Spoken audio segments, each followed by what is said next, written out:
In today's video, we are going to take a deep dive into the fascinating history of Google Maps. How a mapping site helping people to go from a point A to a point B rised and evolved into a huge and global database. Let's get started. I still remember when I was a kid. My mom used to driving with a map, a real map, which always seemed disproportionate. My dad was able to navigate 500 miles without a smartphone, like he knew the way, and then Google Maps came out. It changed the way we get around and prevented us from getting lost. But it's not the only thing Google Maps can do. In 2023, we can also find nearby businesses, take a look at traffic data, book reservations, be aware of train times, and even play video games. This one is not great. But to fully appreciate this groundbreaking application, we first need to explore its roots. Did you know that Google Maps has not been created by Google? We are in the early 2000s. This is a story of two Australian guys. They are the owner of a company called Where2 Technologies, and they started developing a mapping site. Google acquired the company in 2004, and at the same time they made two other acquisitions. A company that specialized in geospatial data visualization and another one in traffic conditions. Google kind of merged all three of them. Google Maps was born. When Google Maps first launched, it was a basic web mapping service that provided draggable maps and driving directions. But what seems usual nowadays was revolutionary back then, and it was just the beginning. In 2007, Google Maps took mapping to a whole new level by introducing Street View. One cannot deny it. Everyone has used it at least once. You can switch from Google Maps to Street View if you drag and drop Pigman. Yes, actually this orange icon has a name. This feature allowed users to explore the world in a 360-degree view, making it possible to walk through cities and neighborhoods without stepping outside. Yesterday I was visiting New York and it was pretty good, and actually I didn't even have to pay for it. The very first car to drive around to take images and stuff was pretty much a wreck, but then the vehicles have been standardized. We are still in 2007, and the same year as the introduction of the iPhone, Google Maps was released as a mobile app. With GPS-enabled smartphones, users can now directly find their way using turn-by-turn directions and check real-time traffic updates. 3 years later, Google Maps added another feature, Google Earth. It allowed users to explore the world one more time, but through satellite views. And the same way Google Maps integrated Google Street View, I believe you can switch from Google Maps to Google Earth with a click. And if you check this box, you can even explore other planets. You're welcome. I'm currently taking a look at Mars.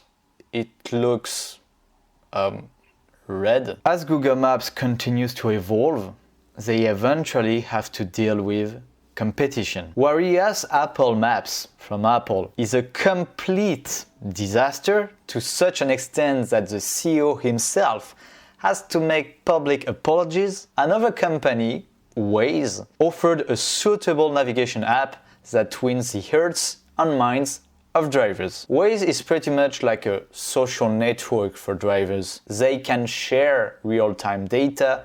They can report traffic jams, car accidents, police officers, making it easier than ever to plan your commute and avoid congested routes. Waze was a serious threat to Google. Fortunately, they have a solution, the ultimate solution. If you cannot beat them, buy them. The acquisition was done in 2013. Then Google Maps began to incorporate data from Waze. As a result, they targeted a new market that wasn't necessarily interested in using Google Maps in the first place. And Google Maps didn't stop there. It added indoor maps, or at least indoor images, for malls, airports, and other large buildings, making it easier to find your way around complex structures. Over the years, they also mapped more areas, more cities, more countries, and they used whatever means to achieve this goal. We have talked about the Google Maps cars, but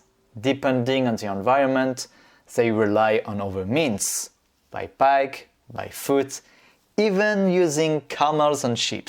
Why not? What is the next step? In recent years, Google Maps has embraced augmented reality to provide even more intuitive navigation. It's a pretty recent feature.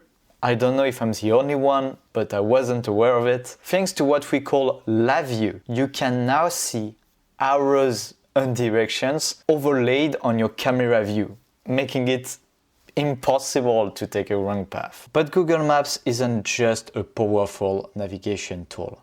It's also an invaluable source of business leads. And here is how it happened. Google Maps started incorporating local businesses into its search results. On the one hand, it makes it easy for people to find nearby shops, restaurants, or other services. And on the other hand, it's a great opportunity for companies. Businesses quickly realized the importance of having an accurate and up-to-date listing on Google Maps. Indeed, consumers can now give some feedback. They can generate ratings, they can generate reviews, and it transforms Google Maps into a trusted platform for every customer looking for recommendations. In other words, a strong presence in Google Maps can make a business, or it can break it. Obviously, Google capitalized on this opportunity by offering advertising options for businesses. I'm particularly thinking about the sponsored pins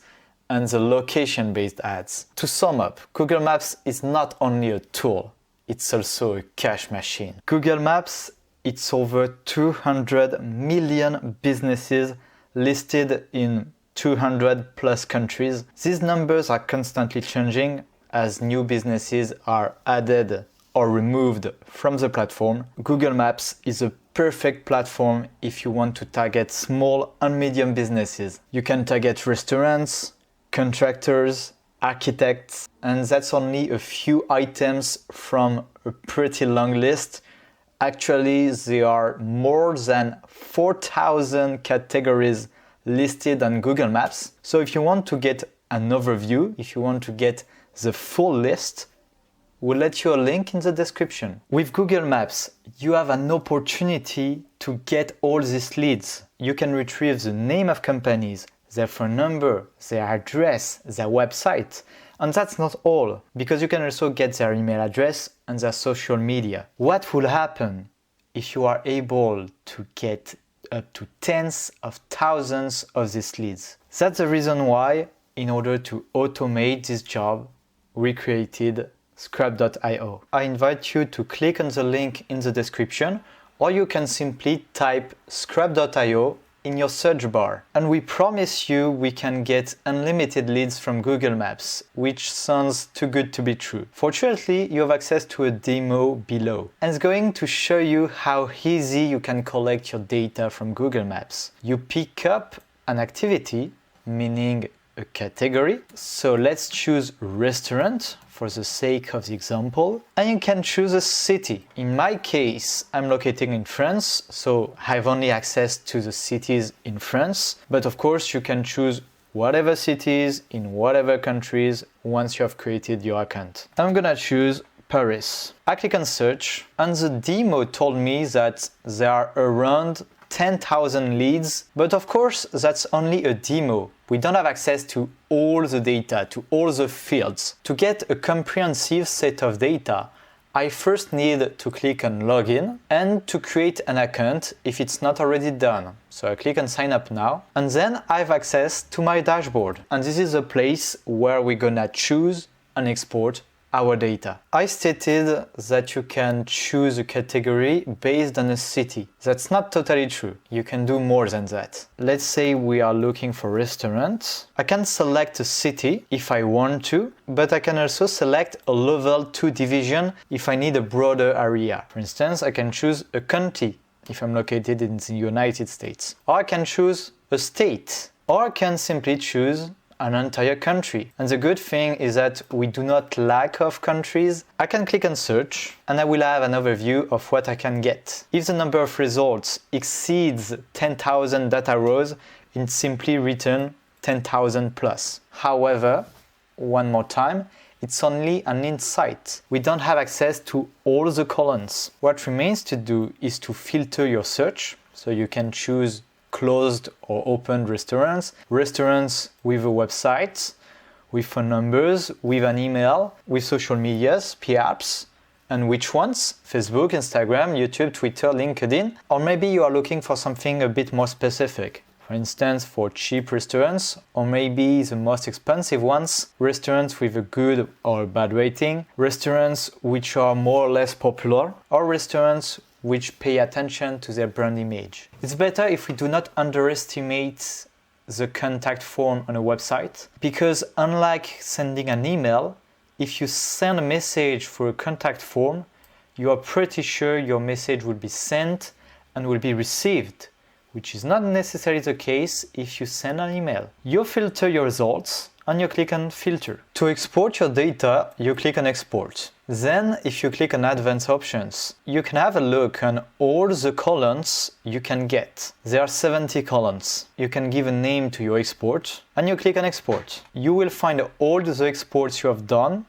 in the My Exports tab. Finally, you can download a CSV or Excel file. I took a sample and let's explore together what kind of data you can get. You've got the name of the company, of course, whether it's closed or not, the main type and the all types, meaning the category, and sometimes you've got multiple categories at the same time. For instance, a restaurant can also be a hotel, and a restaurant can be a French restaurant as well. You've got the website, the phone number, the time zone, the address, which is divided into different subtypes, street 1, street 2, the city, the postal code, the state, the level 1 division, level 2 division, the country code. You have access to the coordinates as well, the latitude and the longitude, the link of the Google Maps detail page, the owner name, the email address, which is something I bet you are interested in. The email is followed by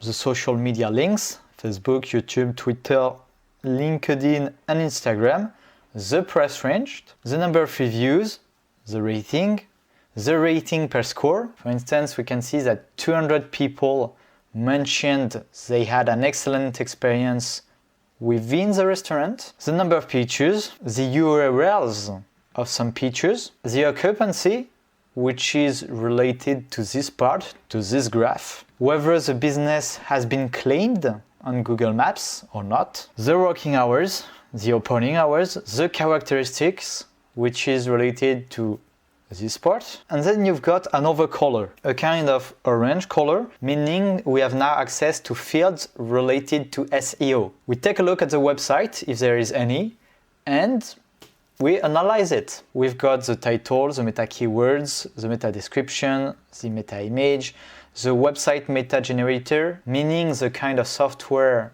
the business has been used to create the website, WordPress, Wix.com, this kind of stuff. The language, the emails, because if there are more than one email, we write all of them. The contact page, up to 5 contact pages, and the same thing for the social media links.